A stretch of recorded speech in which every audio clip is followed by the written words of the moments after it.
رسولہ الکریم۔ آج انشاءاللہ ہم سورہ یوسف کی تفسیر شروع کریں گے۔ سورہ یوسف کا جو پہلا رکوع ہے اور 12ویں پارے کا 11واں رکوع، اس کا لفظی ترجمہ مختصر گرامر کے ساتھ پہلے ہو چکا تھا۔ سورہ یوسف کا شان نزول ہے کیونکہ تورات اور انجیل میں یوسف علیہ السلام کے واقعے کو بڑے اہتمام سے بیان کیا گیا ہے۔ یہودی نبی صلی اللہ علیہ وسلم کی خدمت میں آئے یہ پوچھنے کے لیے کہ وہ جانچنا چاہتے تھے کہ کیا واقعی آپ اللہ کے سچے پیغمبر ہیں، کیونکہ اگر واقعی سچے پیغمبر ہوں گے تو تورات نے بھی یوسف علیہ السلام کا واقعہ بیان کیا، انجیل نے بھی یوسف علیہ السلام کا واقعہ بیان کیا، تو محمد صلی اللہ علیہ وسلم کو بھی اللہ وحی کے ذریعے یہ واقعہ بتائے گا۔ تو انہوں نے بڑے مبہم انداز میں نبی سے سوال کیا کہ آپ ہمیں یہ بتا دیں کہ بنی اسرائیل کا جو وطن تھا وہ تو فلسطین تھا، شام تھا، تو بنی اسرائیل یہ مصر کیسے چلے گئے؟ فرعون سے مقابلہ ہوا بنی اسرائیل کا مصر میں، موسیٰ علیہ السلام آئے، تو یہ واقعہ کیا ہوا تھا؟ تو نبی صلی اللہ علیہ وسلم پر پوری سورہ یوسف نازل ہوئی، اور کیا خوبصورت اور بہترین انداز میں اللہ نے یوسف علیہ السلام کے واقعے کو بڑی بلاغت کے ساتھ، میں بار بار کہتا ہوں کہ اردو میں وہ بلاغت یا انگلش میں وہ بلاغت نہیں آئے گی، وہ تو عربی، جب آپ قرآن کو عربی میں سمجھیں گے تو بلاغت آئے گی۔ اسی وجہ سے ہم اتنا ترجمے کو، گرامر کو فوکس کر رہا ہوں میں، کہ لوگوں کو، جو بھی ہمارے لسنر ہیں، ان کو قرآن کی زبان میں سمجھ میں آئے۔ تو پوری سورہ یوسف نازل ہوئی، تو اور اللہ نے پوری ڈیٹیل بیان کر دی کہ یوسف علیہ السلام کیسے، یعنی بنی اسرائیل جو تھے وہ کیسے شام سے مصر منتقل ہوئے۔ تو اللہ تعالیٰ نے اس سورت کی ابتدا فرمائی الف لام را، یہ حروف مقطعات میں سے ہے، تلک آیات الکتاب المبین، یہ آیات ہیں کتاب کی جو واضح اور روشن کتاب ہے، یعنی قرآن کی آیات ہیں جو ہم آپ کو سنا رہے ہیں۔ انا انزلناہ قرآنا عربیا، ہم نے اس کو قرآن عربی بنا کے نازل کیا ہے، لعلکم تعقلون، تاکہ تم سمجھو اس کو۔ عربی میں اس لیے نازل کیا کہ اس کے اولین مخاطب عرب تھے۔ آج بعض ملحد لوگ یہ اعتراض کرتے ہیں کہ قرآن عربی میں کیوں آیا، تو اس کا آسان جواب یہ کہ کسی اور زبان میں آتا تو کہتے اس زبان میں کیوں آیا؟ تو بھائی کسی نہ کسی زبان میں تو نازل کرنا ہی تھا نا، کوئی ایک تو اصل زبان ہوتی، پھر آگے اس کے ترجمے ہو کے دوسری زبانوں میں ٹرانسلیشن ہو جاتی اس کی، تو اس کے لیے اللہ نے عربی زبان کی سلیکشن کی ہے، اور اس کی بڑی وجہ یہی تھی کہ محمد صلی اللہ علیہ وسلم کی جو آپ کی جو مادری زبان تھی، یا آپ جس قوم میں تھے تو ان کی زبان عربی تھی، تو یہ کیسے ممکن ہے کہ محمد صلی اللہ علیہ وسلم کو پیغمبر بنایا جا رہا ہوتا اور جو آپ پر کتاب نازل کی جا رہی ہے وہ فارسی زبان میں ہوتی؟ تو یہ تو بالکل ایک حماقت کی بات ہوتی۔ تو اس پر اعتراض ہونا چاہیے کہ محمد صلی اللہ علیہ وسلم کی سلیکشن کیوں ہوئی؟ اس کا قرآن نے جگہ جگہ معقول جواب دیا ہے کہ یہ تو ہمارا کام ہے کہ ہم فیصلہ کریں گے کہ کس کو پیغمبر بنانا ہے، کس کو نہیں بنانا۔ تو نبی صلی اللہ علیہ وسلم کو اللہ تعالیٰ نے نبوت کے لیے جو سلیکٹ کیا، تو اس کی وجہ یہی تھی کہ آپ صلی اللہ علیہ وسلم سے زیادہ کوئی بھی اس کام کا، اس نبوت کا بوجھ اٹھانے کا اہل نہیں تھا۔ تو اللہ نے جب نبی صلی اللہ علیہ وسلم کا اور عرب قوم کا، جو قریشی تھے، ان لوگوں کا انتخاب کیا، تو ظاہر قرآن انہی کی زبان میں آتا تاکہ وہ سمجھتے اور پھر ان کے ذریعے آگے دنیا سمجھتی۔ تو قرآن کہتا ہے ہم نے اس کو عربی میں نازل کیا تاکہ تم سمجھو، اور اس کے علاوہ بھی بہت ساری خصوصیات عربی زبان کی جو بڑے بڑے محققین اعتراف کر چکے ہیں کہ قرآن کے لیے جو عربی کا انتخاب کیا گیا اس کی بہت ساری وجوہات ہیں، اور اس میں عربی زبان میں کچھ ایسی چیزیں ہیں جو بعض دوسری زبانوں میں نہیں ہیں۔ اس طرف میں جاؤں گا تو بات لمبی ہو جائے گی، لیکن یہ سلیکشن اللہ کی طرف سے بلا وجہ نہیں ہوئی، ایک اتفاق نہیں ہے، بلکہ اس میں بہت بڑی بڑی حکمتیں تھیں۔ نحن نقص علیک، ہم آپ کو سناتے ہیں احسن القصص، واقعات میں بہترین واقعات۔ تو احسن القصص تمام واقعات میں سب سے بہترین، تو دیکھیں عبرت کے لحاظ سے تو قرآن کی تمام صورتیں سب سے بہترین ہی ہیں۔ تو اس صورت میں جو ہمیں امتیاز نظر آتا ہے نا باقی صورتوں کی نسبت، وہ ہے حسن ترتیب۔ آپ قرآن میں موسیٰ علیہ السلام کا واقعہ دیکھیں، بکھرا ہوا واقعہ ہے، بعض واقعات بعد میں ہوئے لیکن قرآن بیان پہلے کرتا ہے، بعض پہلے ہوئے لیکن قرآن بیان بعد میں کرتا ہے۔ سورہ یوسف ایک ایسی سورت ہے جس میں A to Z یوسف علیہ السلام کے واقعے کو بڑی ڈیٹیل سے اور بڑی تفصیل سے بیان کیا گیا ہے کہ واقعہ سننے میں بھی لطف آتا ہے، مزہ آتا ہے۔ تو ایک بہت بڑی وجہ یہ ہے۔ دوسری بات علماء نے بیان کی ہے کہ اس سورت میں جو علمی نکات ہیں جو علماء نے غور کر کے نکالے ہیں وہ 100 سے بھی زیادہ ہیں، بلکہ اس پر رسالے لکھے گئے ہیں کہ سورہ یوسف سے ملنے والے 100 اسباق، تو عام طور پر جو دیگر صورتیں ہیں ان میں جو اسباق ہمیں ملتے ہیں یعنی جو دیگر واقعات ہیں انبیاء کے، تو ایک واقعے میں اگر کچھ اسباق ملتے ہیں تو وہی اسباق ہمیں دوسرے واقعات میں بھی مل رہے ہیں، وہی اسباق ہمیں تیسرے واقعات میں بھی مل رہے ہیں، لیکن اس میں کچھ امتیازی ہیں جو عام طور پر آپ کو دوسرے واقعات میں وہ علمی نکات ہمیں نظر نہیں آتے. تو ان بیسس پر اللہ نے اس واقعے کو احسن القصص قرار دیا. واللہ عالم، حقیقت اللہ ہی جانتا ہے. نحن نقص علیک احسن القصص، ہم آپ کو ایک بہترین واقعہ سناتے ہیں. بما اوحینا الیک ھذا القرآن، اس قرآن کے ذریعے جو ہم نے آپ پر وحی کیا ہے. وَإِن كُنْتَ مِن قَبْلِهِ لَمِنَ الْغَافِلِينَ، اور یقیناً آپ اس سے پہلے غافلین میں سے تھے، آپ کو نہیں معلوم تھا کہ یوسف کا واقعہ کیا ہے اور ان کے ساتھ کیا حالات ہوئے اور یعقوب علیہ السلام کو اللہ نے کیسے آزمایا. اذ قال یوسف، وہ وقت یاد کرنے کے قابل ہے جب یوسف نے لِأَبِيهِ، اپنے والد سے کہا. ان کے والد کا نام تھا یعقوب علیہ السلام. ابراہیم علیہ السلام کے دو بیٹے، ایک اسحاق اور ایک ایک اسحاق اور ایک اسماعیل. اسماعیل علیہ السلام چونکہ مکہ میں آ کے آباد ہوئے، 2000 سال کے بعد ان کی اولاد میں ایک ہی پیغمبر پیدا ہوئے، محمد صلی اللہ علیہ وسلم. اور اسحاق علیہ السلام شام میں تھے تو ان کے بیٹے پیدا ہوئے یعقوب علیہ السلام. اور یعقوب علیہ السلام کے جو 11 بیٹے تھے ان میں ایک یوسف علیہ السلام. یعقوب علیہ السلام کی 2 بیویاں تھیں، ایک زوجہ سے یوسف اور بنیامین تھے اور باقی زوجہ سے 9 بیٹے تھے جو یعنی دوسری زوجہ سے تھے. تو قرآن کہتا ہے اذ قال یوسف، یوسف نے اپنے والد سے کہا لِأَبِيهِ، یا ابتی، اے میرے پیارے والد، انی رأیت 11 کوكبا. یہ بالغ ہونے سے پہلے یوسف علیہ السلام کو خواب آیا، جب بالغ تو نہیں تھے لیکن سمجھداری پیدا ہو چکی تھی. انہوں نے عرض کیا اے میرے والد، میں نے خواب دیکھا کہ میں نے دیکھے 11 ستارے، والشمس والقمر، اور سورج اور چاند. رأیتہم، میں نے ان سب کو دیکھا، لی ساجدین، وہ مجھے سجدہ کر رہے ہیں.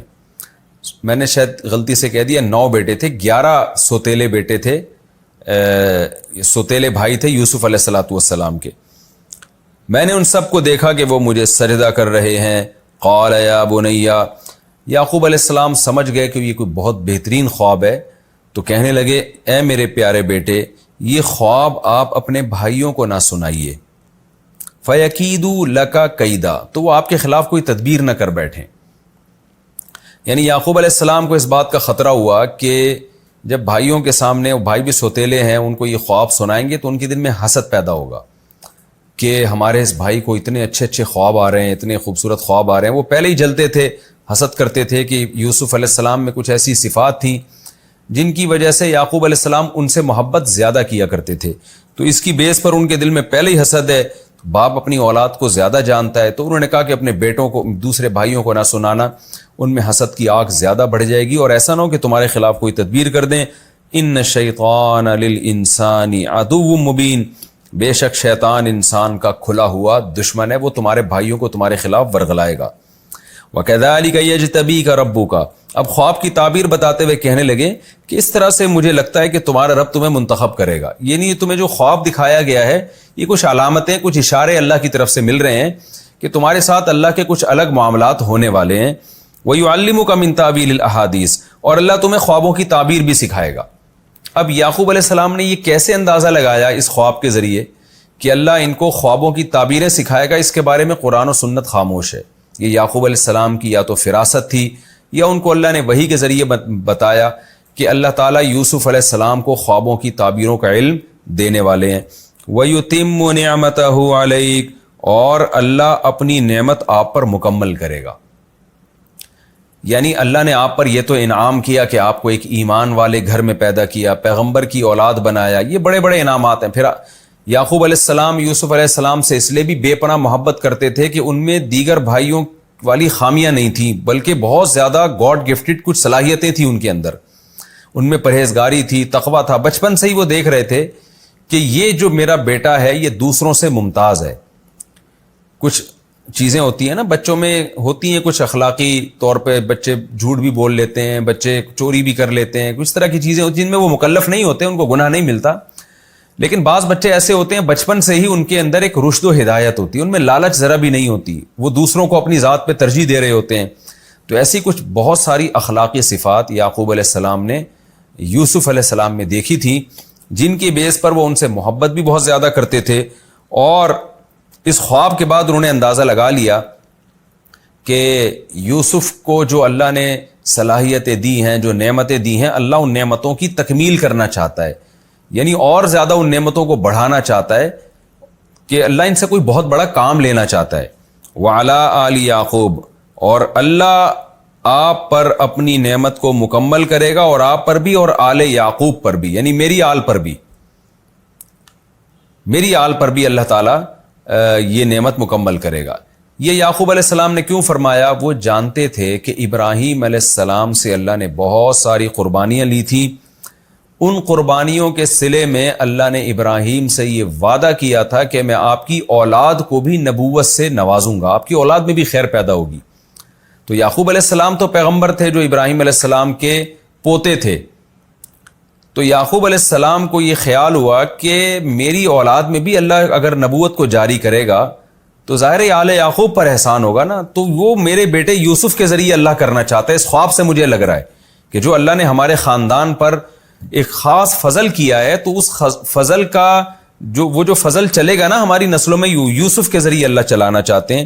اس لیے فرمایا کہ اللہ اپنی نعمت کو مکمل کرنا چاہتا ہے آپ پر اور آل یعقوب پر، کما تمہا علی ابویک، جیسے کہ اللہ نے اپنی نعمت کو مکمل کیا تھا آپ کے دو باپوں پر، یعنی باپ اور دادا پر۔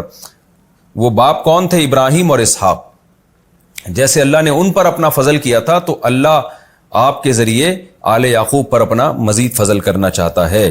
ان ربک علیم حکیم، بے شک تیرا رب جاننے والا اور حکمت والا ہے، اسے پتہ ہے کہ کس کو میں نے نبوت دینی ہے، کس پر اپنی نعمت کو تمام کرنا ہے، اور حکمت بھی ہے اس میں، وہ بغیر حکمت کے کوئی کام نہیں کرتا۔ یہ تو یوسف علیہ السلام نے والد نے یوسف علیہ السلام کو تعبیر بتا دی۔ اب دوسرا رکوع ہمارا شروع ہو رہا ہے، اس کا میں لفظی ترجمہ پھر مختصر گرامر کے ساتھ، پھر انشاءاللہ اس کی تفسیر۔ سورہ یوسف کا رکوع نمبر 2 اور 12ویں پارے کا رکوع نمبر 12۔ ہم لفظی ترجمہ کر لیتے ہیں پہلے اس کا۔ لقد کان فی یوسف، البتہ تحقیق یوسف میں، و اخوتہ، اور اس کے بھائیوں میں، آیات، بڑی بڑی نشانیاں ہیں، یعنی بڑی بڑی عبرت کی باتیں ہیں، للسائلین، پوچھنے والوں کے لیے۔ پوچھنے والوں نے تو صرف اتنا پوچھا تھا کہ یوسف جو بنی اسرائیل تھے وہ شام سے مصر کیسے گئے، لیکن اللہ کہتے ہیں صرف اتنا نہیں ہے، پوچھنے والوں کے لیے اس واقعے میں بہت ساری نشانیاں ہیں، خود اسلام کے برحق ہونے کے دلائل بھی ہیں۔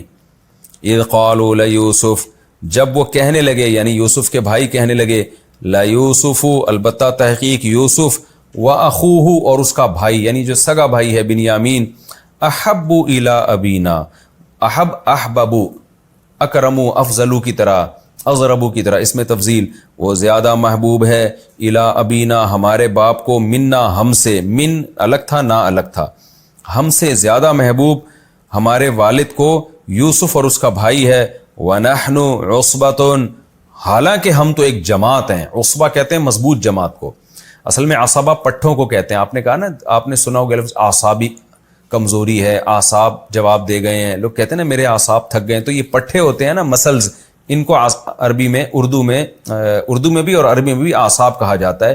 اور عصبہ کہتے ہیں آپ کے جو مرد رشتہ دار ہوتے ہیں، جو آپ کے خاندان میں آپ کی طاقت اور قوت کا ذریعہ بنتے ہیں، ان کو بھی عصبہ کہا جاتا ہے۔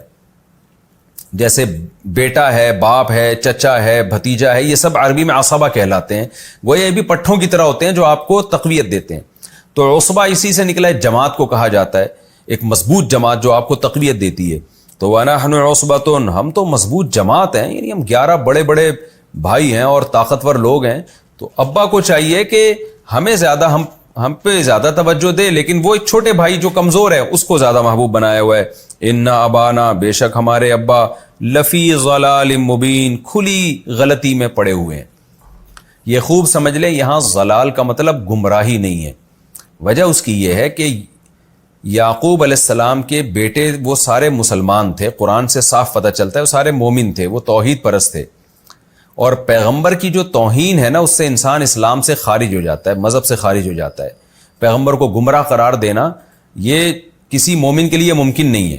تو یہاں ان کی مراد یہ تھی غلطی کر رہے ہیں ابا، کیونکہ پیغمبر سے اجتہادی غلطی ہو سکتی ہے. یہ بات تو قرآن و سنت سے ثابت ہے کہ پیغمبر سے اجتہادی غلطی ہو سکتی ہے. ہاں جب پیغمبر سے اجتہادی غلطی ہوتی ہے تو اللہ اس غلطی پر پیغمبروں کو قائم نہیں رکھتے بلکہ اصلاح کر دیتے ہیں. تو بیٹوں کا مقصد بھی یہ تھا کہ میں نے بتایا نا کئی بار یہ لفظ کے ضلال کا ہر جگہ وہ ترجمہ نہیں ہوتا جو اردو میں جس کو گمراہی کہا جاتا ہے. تو یہاں مطلب کیا ہے کہ وہ ابا ہمارے کھلی غلطی میں پڑے ہوئے ہیں کہ محبت ان کو ہم سے کرنی چاہیے. ہم طاقتور لوگ ہیں اور محبت ہم چھوٹے بھائی سے کر رہے ہیں جو ابا کے کام نہیں آ سکتا, جس کے پاس پاور نہیں ہے, قوت نہیں ہے. ان ابانا لفی ضلال مبین, بے شک ہمارے ابا کھلی ہوئی غلطی میں پڑے ہوئے ہیں. اقتلوا یوسف, اب کیا کرو بھائی, یوسف کو قتل کر دو. او اطرحوہ, اس کو ملا کے پڑھیں گے او اطرحوہ. طرح یطرح کا معنی ہوتا ہے پھینک دینا.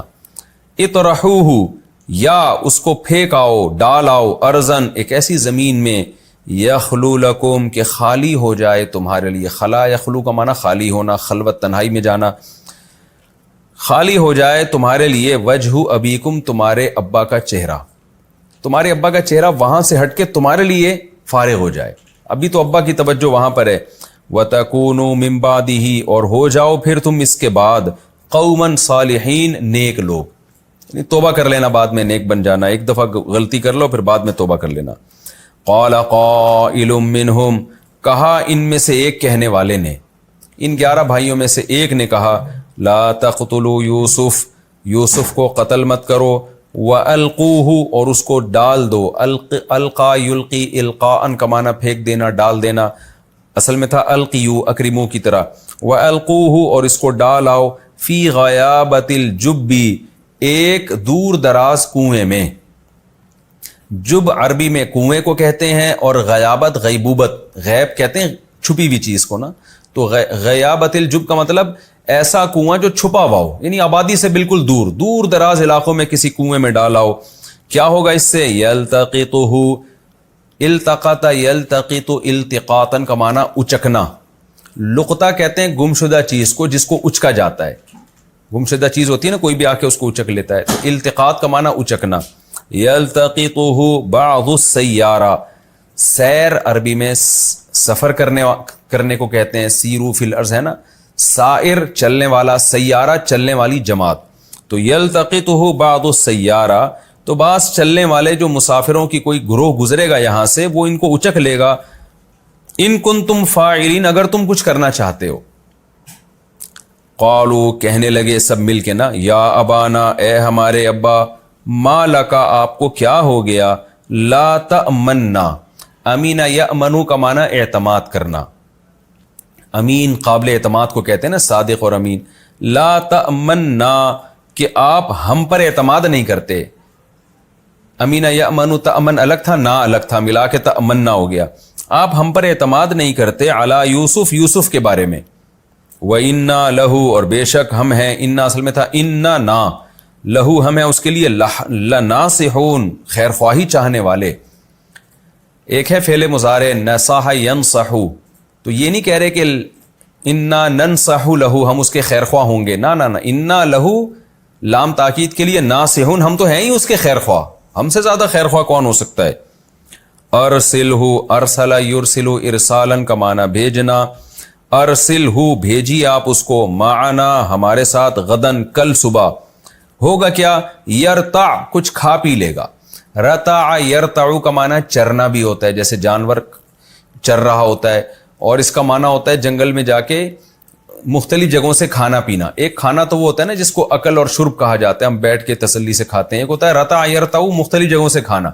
تو جب آپ جنگل میں جاتے ہیں, مختلف جگہوں پہ پھل نظر آتے ہیں, تو کبھی یہاں سے لے لیا, کبھی وہاں سے لے لیا. تو اس طرح کے عمل کو یرتع سے تعبیر کیا ہے. یرتع, وہ کچھ کھا پی لے گا وہاں جا کے مختلف درختوں سے, پودوں سے. وَيَلْعَبْ, اور کھیل کود لے گا. وَإِنَّا, اور بے شک ہم ہیں, لہو, اس یوسف کے لیے, لحافظون, حفاظت کرنے والے. سب تاکیدیں لگا رہے ہیں. اننا, یعنی بے شک ہم ہیں اس کے لیے, لحافظون, ضرور حفاظت کرنے والے ہم ہیں اس کی. قالا, تو یوسف علیہ السلام کے والد نے, یعقوب علیہ السلام نے کہا, انی, بے شک میں, لا یحزننی, حزن یحزن کا معنی غم میں ڈالنا, مجھے رنجیدہ کرتی ہے, غمزدہ کرتی ہے.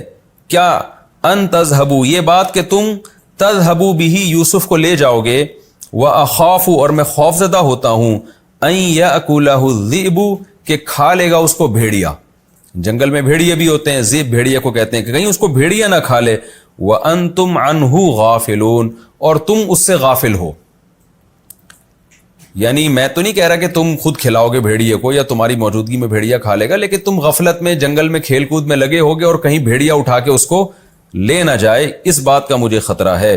قالوا جواب میں کہنے لگے، لئن اگر، لام تاکید کے لیے، ان اکلہ الذئب اگر کھا لے اس کو بھیڑیا، ونحن عصبۃ اور ہم ایک مضبوط طاقتور جماعت ہیں، انا اذن انا اصل میں تھا اننا، تو بے شک ہم اذن اذ کانا کذا، اذن کا مطلب کیا ہوتا ہے اگر ایسا ہوا، لخاسرون تو خسارے والوں میں سے. یعنی اگر بھیڑیا اس کو کھا لے، حال یہ ہے، کنڈیشن یہ کہ ہم ایک مضبوط طاقتور لوگ ہیں، طاقتور 11 بھائیوں کی ایک جماعت ہے، تو اتنے پاورفل بھائی ہوتے ہوئے بھی اگر کسی کو بھیڑیا کھا لے تو ہم تو بالکل ہی برباد لوگ ہیں. تو ایک محاورے کے طور پہ کہا جاتا ہے کہ ہم سے زیادہ خسارے والا تو پھر کوئی ہے ہی نہیں، یعنی ایسا کیسے ممکن ہے. فلما ذهبوا به پس جب وہ لے کر چلے گئے به یوسف کو، واجمعوا اور سب نے اتفاق کر لیا، ان یجعلوه کہ یوسف کو ڈال دیں گے، فی غیابت الجب ایک اندھیرے کنویں میں، ایک دور دراز کنویں میں، سب نے اتفاق کر لیا. آگے اس کی جزا محذوف ہے. تو جب ان سب نے یہ کیا اور انہوں نے جو کرنا تھا وہ کر لیا، تو قرآن کہتا ہے ہوا کیا، وَأَوْحَيْنَا إِلَيْهِ ہم نے یوسف کو وحی کی، لَتُنَبِّئَنَّهُمْ کہ ضرور بھی ضرور آپ بتاؤ گے.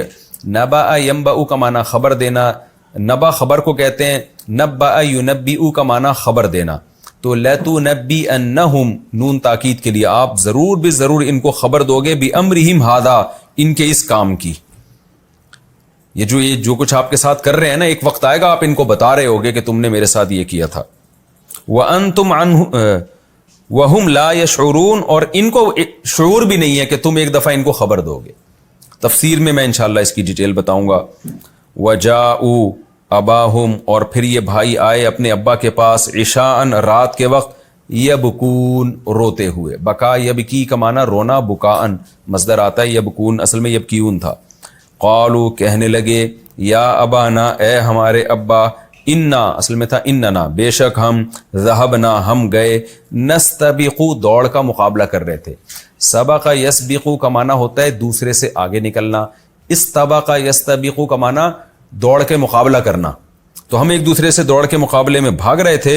وَتَرَكْنَا يُوسُفَ اور ہم نے چھوڑ دیا، ترک کر دیا یوسف کو، عند متاعنا اپنے سامان کے پاس، جو ہمارے کپڑے وپڑے جوتے ووتے یا کوئی بھی کھانے پینے کی چیز رکھی تھی وہاں ہم نے نگران بنا کے یوسف کو بٹھا دیا. فَأَكَلَهُ الذِّئْبُ تو بھیڑیے نے آ کے اس کو کھا لیا. وَمَا أَنْتَ بِمُؤْمِنٍ لَنَا اور نہیں ہیں آپ ہماری بات پر یقین کرنے والے، ہمیں تو پہلے ہی پتہ ہے آپ یقین نہیں کریں گے ہماری بات پر. وَلَوْ كُنَّا صَادِقِينَ اگرچہ ہم ہوں کتنے ہی سچے. وَلَوْ كُنَّا کنہ اصل میں کوننا ضربنا کی طرح نا، اگر ہم ہوں سچے پھر بھی ہمیں پتہ ہے آپ ہماری بات پہ یقین نہیں کرو گے. وَجَاءُوا عَلَىٰ قَمِيصِهِ اور آئے یوسف کی قمیص پر، بِدَمٍ کذب جھوٹے خون کے ساتھ. کذب جھوٹ کو کہتے ہیں، دم خون کو کہتے ہیں، جھوٹا خون لگا کر آئے تھے. قالا یعقوب نے کہا، بل نہیں، بل کا مطلب ہوتا ہے ان کسی کی بات پہ رد کرنا اور یوں کہنا کہ بلکہ ایسا ہوا. اردو میں بھی کہتے ہیں نا، انگلش میں بٹ جسے کہتے ہیں. نہ ایسا نہیں ہوا، بلکہ بات یہ ہے، سولت لکم گھڑ لیا ہے تمہارے لیے. سول یسول تسویلا باتوں کو بنا لینا، گھما دینا، گھڑ لینا. تو تمہارے لیے تمہارے انفسکم تمہاری جانوں نے، تمہارے دلوں نے گھڑ لیا ہے امرن ایک معاملہ. حقیقت ایسی نہیں معلوم ہوتی، اصل بات یہ تم لوگوں نے کچھ گڑ لیا ہے اپنی طرف سے، ایک بات بنا دی ہے. فَصَبْرٌ جمیل پس صبر ہے خوبصورت. صبر جمیل کہتے ہیں ایسا صبر جس میں اللہ سے شکایت بالکل بھی نہ ہو. بعض دفعہ انسان صبر کرتا ہے لیکن تھوڑی تھوڑی اللہ سے شکایتیں بھی کر رہا ہوتا ہے کہ یہ نہ ہوتا تو اچھا تھا. لیکن یوسف علیہ السلام کیا کہہ رہے ہیں، یعنی علیہ صبر جمیل، مجھ پر لازم ہے کہ میں صبر کروں، ایسا صبر جس میں خوبصورت صبر ہو. جمیل کا مطلب بہترین صبر ہو. بہترین یہی ہوتا ہے کہ صبر کا اعلیٰ مقام، کہ نو کمنٹس، کوئی اس پہ میں تبصرہ نہیں کروں گا کیونکہ میرے ہاتھ بندھے ہوئے ہیں، میں اس صبر کے علاوہ کچھ نہیں کر سکتا. واللہ المستعان، اور اللہ ہی ایسا ہے جس سے مدد طلب کی جائے. استعانہ کا معنی مدد طلب کرنا، مستعان وہ ذات جس سے مدد طلب کی جائے. اللہ ہی وہ ذات ہے جس سے مدد طلب کی جائے گی. علی ما، ان باتوں پر، تصفون جو تم بیان کر رہے ہو. وجاءت سیارۃ، اور آیا ایک قافلہ مسافروں کا. فارسلوا، انہوں نے بھیجا. واردہم، میں نے آپ کو بتایا تھا نا پچھلے 2-3 ایپیسوڈ پہلے، ورد یوریدو ورودن، جس کو پڑھا جاتا ہے ورد یریدو، اس کا معنی ہوتا ہے کنویں کے گھاٹ پر آنا، پانی پر آنا. تو وارد اصل میں کہتے ہیں پانی پر آنے والے کو.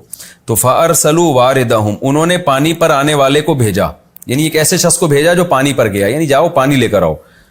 فادلا، ادلا یدلی ادلاء، اکرم یکرم اکراما کی طرح اس کا معنی ہوتا ہے ڈول لٹکانا.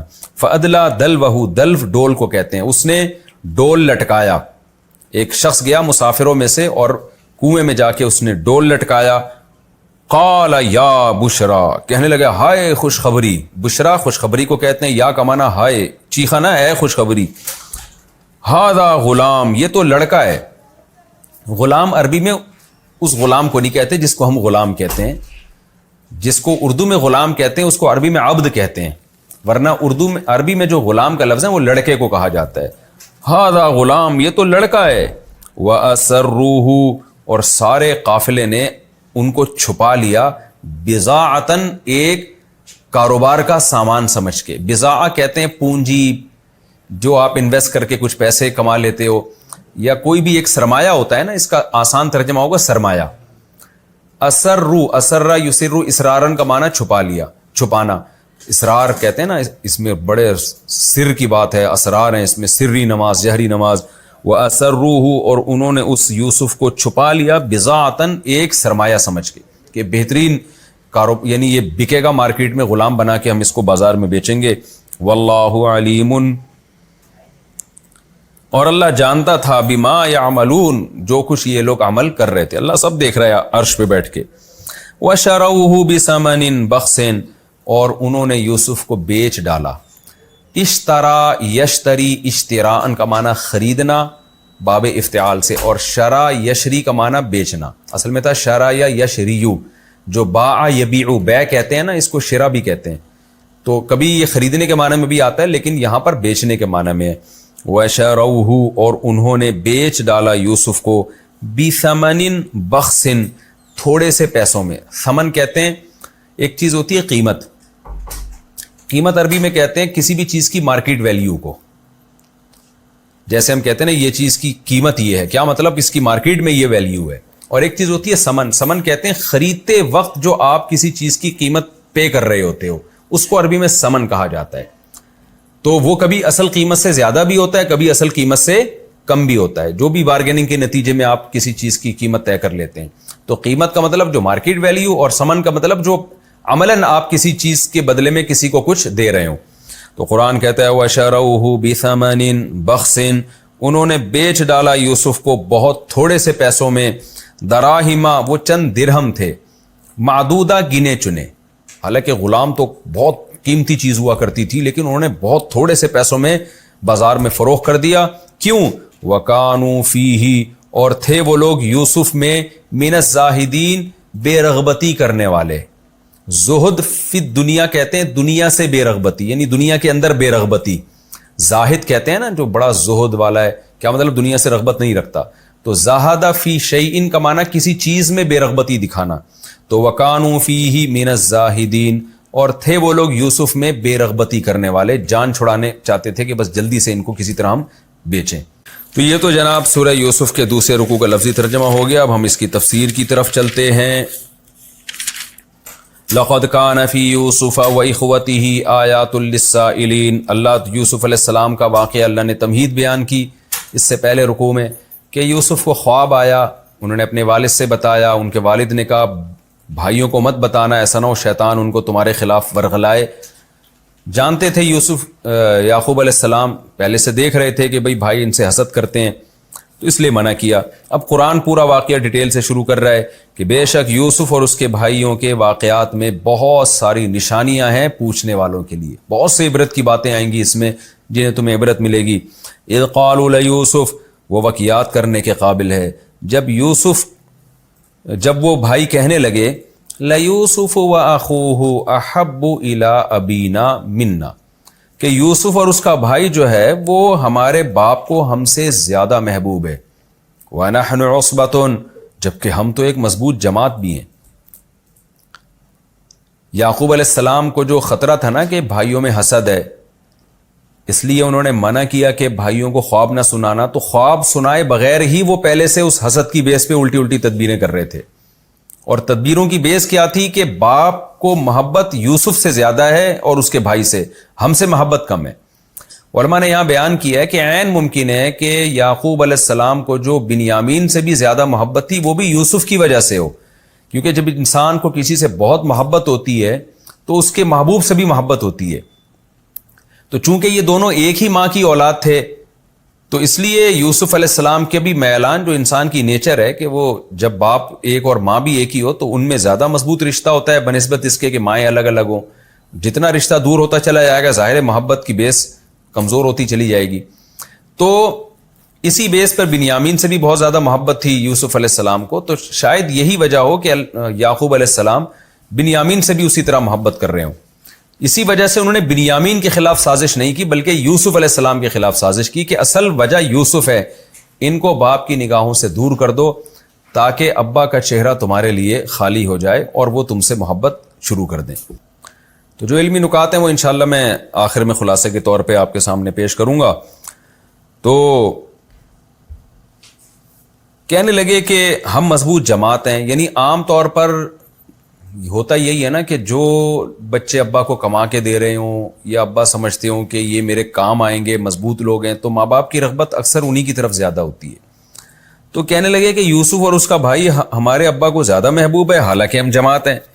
ان ابانا لفی ضلال مبین، ہمارے ابا کھلی غلطی میں پڑے ہوئے ہیں. تو یہ دلائل جو تراشے جا رہے تھے نا، اصل میں ان کے پیچھے دلائل نہیں تھے، اصل میں ان کے پیچھے تھی حسد کی آگ، جیلیسی تھی، جس کی وجہ سے پھر جب انسان حسد کرتا ہے نا تو دلائل بھی اس کو مل جاتے ہیں. اب کرنا کیا ہے بھائی؟ اقتلوا یوسف، یوسف کو قتل کر دو. او اطرحوہ ارضا، یا کسی دور دراز علاقے میں یوسف کو ڈال کے آ جاؤ تاکہ تمہارے ابا یوسف سے مایوس ہو جائیں. یخلو لکم وجہ ابیکم، تمہارے ابا کا چہرہ تمہارے لیے خالی ہو جائے. ابا کی ساری توجہ جو یوسف کی طرف ہے، جب یوسف ہی نہیں رہے گا تو ابا اور تمہارے درمیان کوئی تیسرا حائل نہیں ہوگا. رہا مسئلہ کہ چونکہ تھے مومن، خوف تھا کہ بھائی ہم کسی اپنے سگے بھائی کو قتل کر دیں یا کہیں دور دراز علاقے میں ڈال کے آ جائیں، یہ تو بہت بڑا جرم ہے. چونکہ تھے بہرحال اہل ایمان، پیغمبر کی اولاد تھی، تو کیا کہنے لگے؟ وَتَكُونُوا مِن بَعْدِهِ قَوْمًا صَالِحِينَ، کوئی بات نہیں بھائی، اس جرم کے بعد پھر قوم صالح بن جانا، نیک بن جانا، توبہ کر لینا. توبہ کا دروازہ تو قیامت تک کے لیے کھلا ہوا ہے. قال قائل منہم، ان میں سے ایک نے کہا جو ذرا رحم دل تھا، اس کو خیال ہوا کہ بھائی ہمارا بھائی ہے، ہمارا مقصد تو ظلم کرنا نہیں ہے، ہمارا مقصد تو یہ کہ ابا کی توجہ ذرا ہماری طرف زیادہ ہو جائے، تو اس کے لیے ہمیں قتل کرنے کی یا دور دراز علاقے میں ڈالنے کی کیا ضرورت ہے؟ دور دراز علاقے میں ڈال کے آ گئے، خدا نخواستہ کوئی بھیڑیا کھا لے یا بھوک پیاس سے موت واقع نہ ہو جائے، تو ہمارا مقصد تو اپنے آپ سے دور کرنا ہے نا. ہم ایسی جگہ ڈال کر آئیں گے جہاں مسافر ان کو اٹھا کے کسی علاقے میں لے جائیں. اس لیے اس نے مشورہ دیا، لا تقتلوا یوسف، یوسف کو قتل مت کرو، والقوہ فی غیابۃ الجب، دور کے کسی کنویں میں ڈال کے آ جاؤ. کنواں اس لیے کہ جتنے بھی مسافر اس زمانے میں بھی گزرا کرتے تھے سارے کنووں کو لازمی تلاش کرتے تھے، کوئی نہ کوئی مسافر آئے گا اور اٹھا کے لے جائے گا ان کو. یلتقطہ بعض السیارہ، مسافروں کی کوئی جماعت آئے گی اور ان کو اٹھا کے لے جائے گی.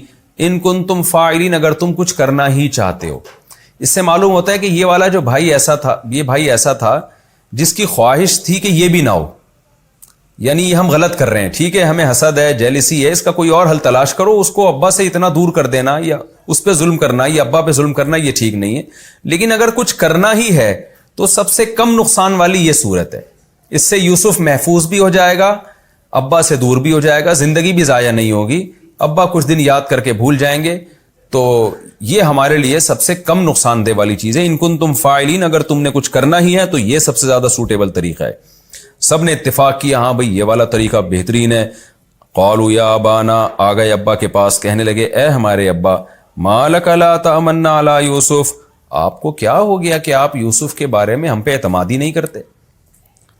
اس سے معلوم ہوتا ہے کہ انہوں نے پہلے بھی کوشش 2-3 دفعہ کر چکے ہوں گے کہیں اس تفریح پہ لے جانے کی، دائیں بائیں. ابا کو ڈر ہوتا تھا کہ بھائی یہ تو ابا کو خوف نہیں تھا کہ یہ کسی بھیڑیے کو کھلا دیں گے، لیکن ابا کو یہ ہوتا تھا کہ بھائی ایسا نہ ہو یہ چھوٹے بھائی کا خیال نہ کریں. جیسے آج بھی ایسا ہوتا ہے نا کہ لاپرواہ بھائی ہوتے ہیں تو ماں باپ چھوٹے کو ان کے ساتھ بھیجتے نہیں ہیں کہ کہیں غفلت میں ایسا نہ ہو کہ بچے کو کوئی اغوا کر لے. تو یہ ڈر تھا یعقوب علیہ السلام کو. تو کہنے لگے آپ کو ہو کیا گیا کہ آپ ہم پر یوسف کے بارے میں اعتماد ہی نہیں کرتے. وَإِنَّا لَهُ لَنَاصِحُونَ، جبکہ ہم تو یوسف کے بہت زیادہ خیر خواہ ہیں. ہم سے زیادہ اس کا خیر خواہ کون ہو سکتا ہے؟ أَرْسِلْهُ مَعَنَا غَدًا، بس آپ کل اس کو ہمارے ساتھ بھیج دیں. يَرْتَعْ، وہ جنگل میں ہمارے ساتھ کھائے گا پیے گا. وَيَلْعَبْ، کھیلے گا کودے گا.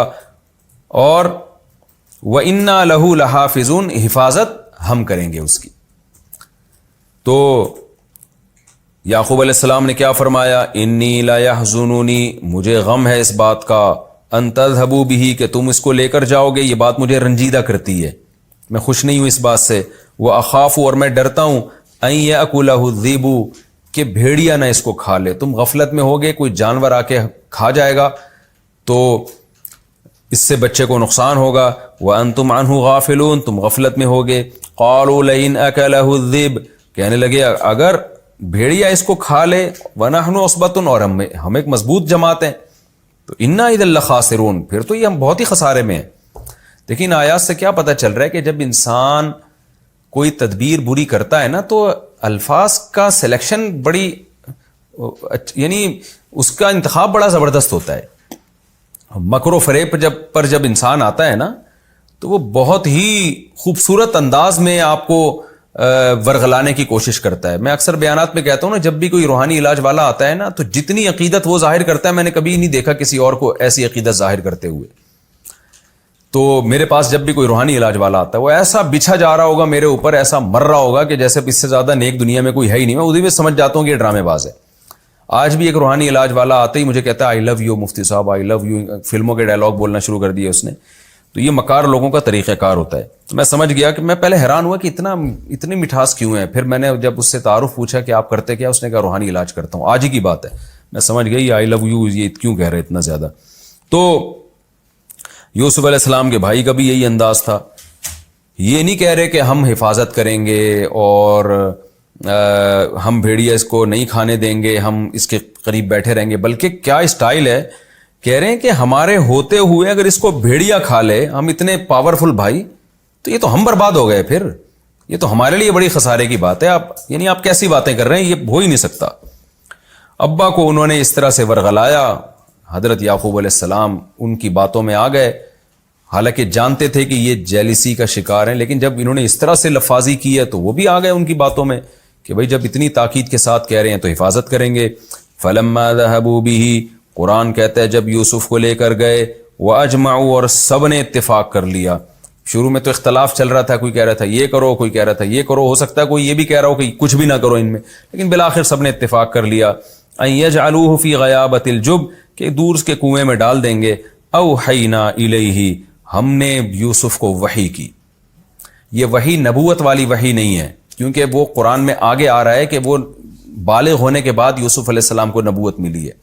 دیکھیں عام طور پر پیغمبروں کو نبوت 40 سال میں ملتی ہے، لیکن یہ قاعدہ کلیہ نہیں ہے. بعض پیغمبروں کو نبوت بچپن میں ملی اور بعض کو بالغ ہوتے ہی ملی. تو یوسف علیہ السلام کو بھی نبوت 40 سال سے بہت پہلے مل گئی تھی، بالغ ہونے کے بعد. آگے آ رہا ہے اسی سورہ یوسف میں. تو یہ جو وحی تھی جو بچپن میں تھی، یہ وہ الہام ہے جو اہل اللہ کی طرف، اللہ کی طرف سے ہوتا ہے. تو اللہ نے یوسف علیہ السلام کے دل میں الہام، کیونکہ بچہ جب کنویں میں جائے گا وہ تو خوف سے ہلاک ہو جائے گا نا. ایک چھوٹے بچے کے بارے میں 6-7 سال کا بچہ ہو، آپ ذرا تصور کریں کہ اسے کہیں تنہائی میں آپ چھوڑ کر آ جائیں، وہ تو اس کا تو دل ویسے ہی خوف سے پھٹ جائے گا.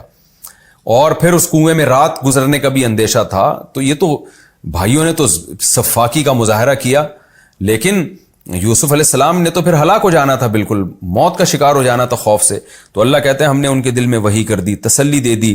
لَتُنَبِّئَنَّهُمْ بِأَمْرِهِمْ هَذَا، کہ اللہ آپ کو یہاں سے نکالے گا اور آپ ایک دن اپنے بھائیوں کو یہ سب بتاؤ گے. تو ایک ان کے دل میں، یوسف علیہ السلام کے دل میں ایک تسلی اللہ نے ڈال دی، اس تسلی کو اللہ نے وحی سے تعبیر کیا ہے. جیسے قرآن میں آتا ہے نا، موسیٰ علیہ السلام کی ماں کو ہم نے وحی کی کہ اس کو صندوق میں ڈال دو، تو موسیٰ علیہ السلام کی والدہ تو پیغمبر نہیں تھی، تو وہ وحی بھی الہام تھا جس کو قرآن نے وحی سے تعبیر کیا ہے. تو یہ آیت میں کمپلیٹ کر لیتا ہوں. لَتُنَبِّئَنَّهُم بِأَمْرِهِمْ هَٰذَا، ہم نے وحی کر دی کہ آپ ان کو بتائیں گے یہ معاملہ. وَهُمْ لَا يَشْعُرُونَ، اور ان کو شعور بھی نہیں ہے بھائیوں کو. یہ تو یہ سمجھ رہے ہیں ہم کنویں میں ڈال کے چلے گئے، اب جینا مرنا اللہ کے حوالے، اب کچھ نہیں ہوگا، لیکن اللہ نے کچھ اور ہی تدبیر کی ہوئی تھی. ہمارا وقت چونکہ مکمل ہو چکا ہے، انشاءاللہ اگلے ایپیسوڈ میں یہ جو سورہ یوسف کا رکوع نمبر 2 ہے، اس کی آیت نمبر 16 وَجَاءُوا أَبَاهُمْ عِشَاءً يَبْكُونَ، یہاں سے انشاءاللہ اس کی تفسیر شروع کروں گا. اللہ تعالیٰ میں سمجھنے کی، عمل کی توفیق عطا فرمائے. وَمَا عَلَيْنَا إِلَّا الْبَلَاغُ.